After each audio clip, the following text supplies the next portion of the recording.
sun's out today, although the winds are really heavy for whatever reason. And what did I read today? How about this first one, where apparently there was an FPV drone harassing a neighborhood, actually dropping stuff too, apparently. This one here says, WRPS investigating reports of harassing drone in township of North Dumfries. So this isn't just one of those stories you hear where somebody's just flying the drone, let's just say, in their own backyard and people just freak out about it, thinking it's spying on them and so forth. As it says here, Waterloo Regional Police began an investigation after receiving multiple reports of a drone engaging in harassing behavior and causing property damage in the area of Stanley Street and Main Street in R.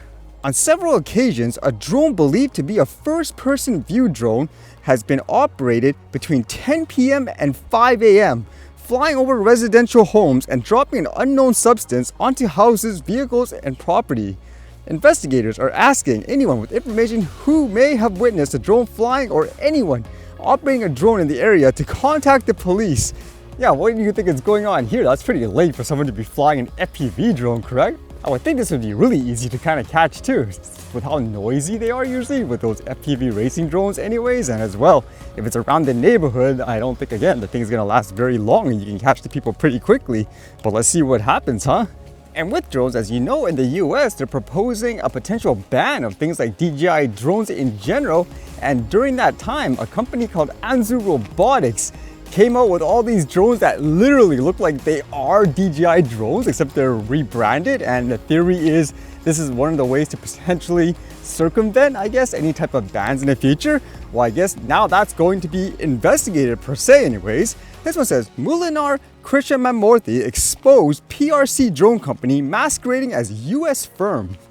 Chairman John Mulinar and Ranking Member Raja Krishnamurthy of the House of Select Committee on the Strategic Competition between the United States and the Chinese Communist Party wrote to the CEO of Anzu Robotics demanding answers about his company's relationship with the People's Republic of China military drone company DJI. It's kind of interesting how they specifically say military drone company, even though most people would assume it's consumer drone based, for example. So I don't know where that came from in terms of saying military drone company. In separate correspondence to Secretary of Commerce Gina Raimondo, the lawmakers outlined overwhelming evidence of Anzu's concerning relationship with DJI and request that the Commerce Department consider steps to address the threat of Anzu, along with a similarly problematic drone maker Cogito Tech Company Ltd. Yeah, that's all of the drone companies where so far you've seen they look exactly like a DJI product. So maybe this is a way of saying, for example, they're gonna go after them too. Like, you can't use this as a way to circumvent any potential bans. And it says, in the letter to Anzu CEO Randall Warnes, Mulinar and Krishnamurthy write, security researchers have confirmed that Anzu's Raptor T is essentially a DJI Mavic 3 painted green with its remote control and application all running on DJI technology. Based in part on your own statements, it appears that DJI is using Anzu as a pass-through company in an attempt to avoid current and anticipated US restrictions on DJI products. Even more disturbingly, we found that Anzu's CEO admitted in a recent interview that the primary purpose of the DJI-Anzu relationship was to circumvent growing US legislative restrictions on DJI products. And so they make a lot of point requesting for information on whether or not the company was being deceitful, I guess you could say. Like here in the first one it says, on what date did Anzu first publicly disclose that its drones are rebranded DJI products or otherwise heavily rely on DJI technology and parts? Why did Anzu not disclose his relationship with DJI until after public reporting already confirmed that Anzu was effectively selling rebranded DJI products? And they requested for more details, like saying, please provide the select committee with a copy of all contractual arrangements between your company and DJI or any affiliate entity. And it goes on, but yeah, it seems like they're going to be investigated, huh? That was the question before. Will this company actually be able to, I guess, operate in this way, considering in the US they're really going after Chinese-made drone companies? And this piece of news was going around a lot online today. As you know, in the past couple of years, it seems like for whatever reason, various platforms have been censoring people, suppressing topics and all that. And people are wondering, were they pressured, for example, by, let's just say, I don't know, government officials and all that? Well, apparently here, for whatever reason, the company Meta that runs companies like Facebook and all that pretty much just wrote in this statement saying, yes, the government pressured them to do so. And it makes you wonder, is anything going to be done, I guess, about this? So apparently this was written by Mark Zuckerberg, and it says, in 2021, senior officials from the Biden administration, including the White House, repeatedly pressured our teams for months to censor certain COVID-19 content, including humor and satire, and expressed a lot of frustration with our teams when we didn't agree. Ultimately, it was our decision whether or not to take content down, and we own our decisions, including COVID-19 related changes we made to our enforcement in the wake of this pressure. I believe the government pressure was wrong, and I regret that we were not more outspoken about it. I also think we made some choices that, with the benefit of hindsight and new information, we wouldn't make today. Like said to our teams at the time, I feel strongly that we should not compromise our content standards due to the pressure from any administration in either direction, and we're ready to push back if something like this happens again. So of course with this, it seems like a lot of people are saying, okay, why are you saying this now? Are you trying to cover for yourself knowing there's going to be a potential, I don't know, some kind of change in the future? Because you would think you would have brought this up before, correct? So why are you, I guess, throwing everyone under the bus now? So there's no backtracking? Should he be punished, for example, for censoring all these people in some way as well? Because with this too, they actually mentioned about that laptop store in the US where apparently the president's son's laptop was, I guess, left at a repair shop, and it exposed all these details where at first, to my knowledge, people were saying this is fake, it's disinformation and so forth, but it ended up being true. It says, in a separate situation, the FBI warned us about a potential Russian disinformation operation about the Biden family and Burisma in the lead up to the 2020 election.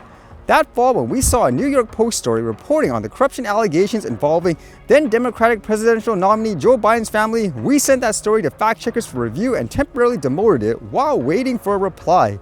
It's since been made clear that the reporting was not Russian disinformation, and in retrospect, we shouldn't have demoted the story. We've changed our policies and processes to make sure this doesn't happen again. For instance, we will no longer temporarily demote things in the US while waiting for fact checkers. Yeah, so this looks really bad, I guess, for the company, although at the same time, again, it wasn't just them, it was a lot of big platforms. Even on places like YouTube, you could have been talking, for example, just generally about certain stuff, about things like, for example, COVID and all that, and you would get censored. Actually, case in point, I was just talking about it too sometimes, and in general, if there was one video in particular, they completely took down. They said it violated community guidelines and all that, just by talking about it. So a lot of people were doing it, and it makes you wonder now, for example, why are they coming out and saying, okay, it was wrong to do this? I know for many people, this will be like those situations where, let's just say it's a quote criminal. Are you just sorry, for example, because you now got caught? Or are you actually genuinely, I guess, apologetic about what you did in life? Where in a lot of cases, it is just because they got caught and they're trying to, I guess, lessen the potential punishment.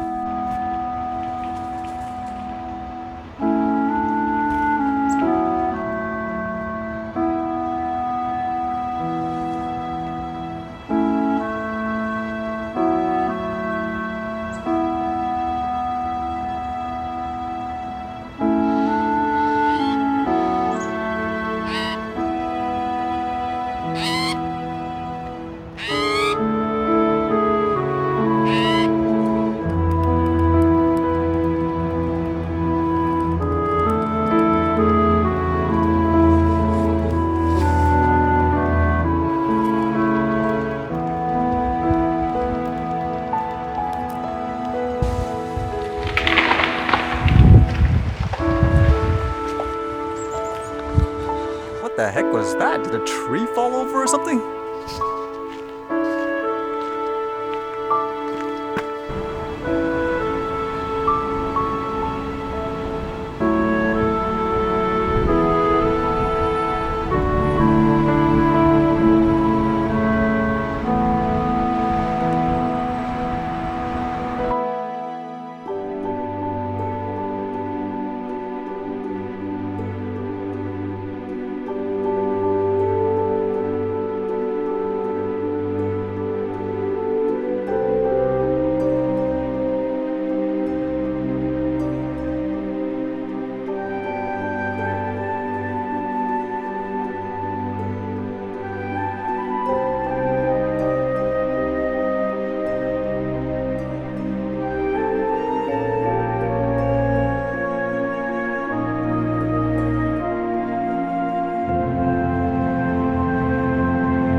All right, see you guys later.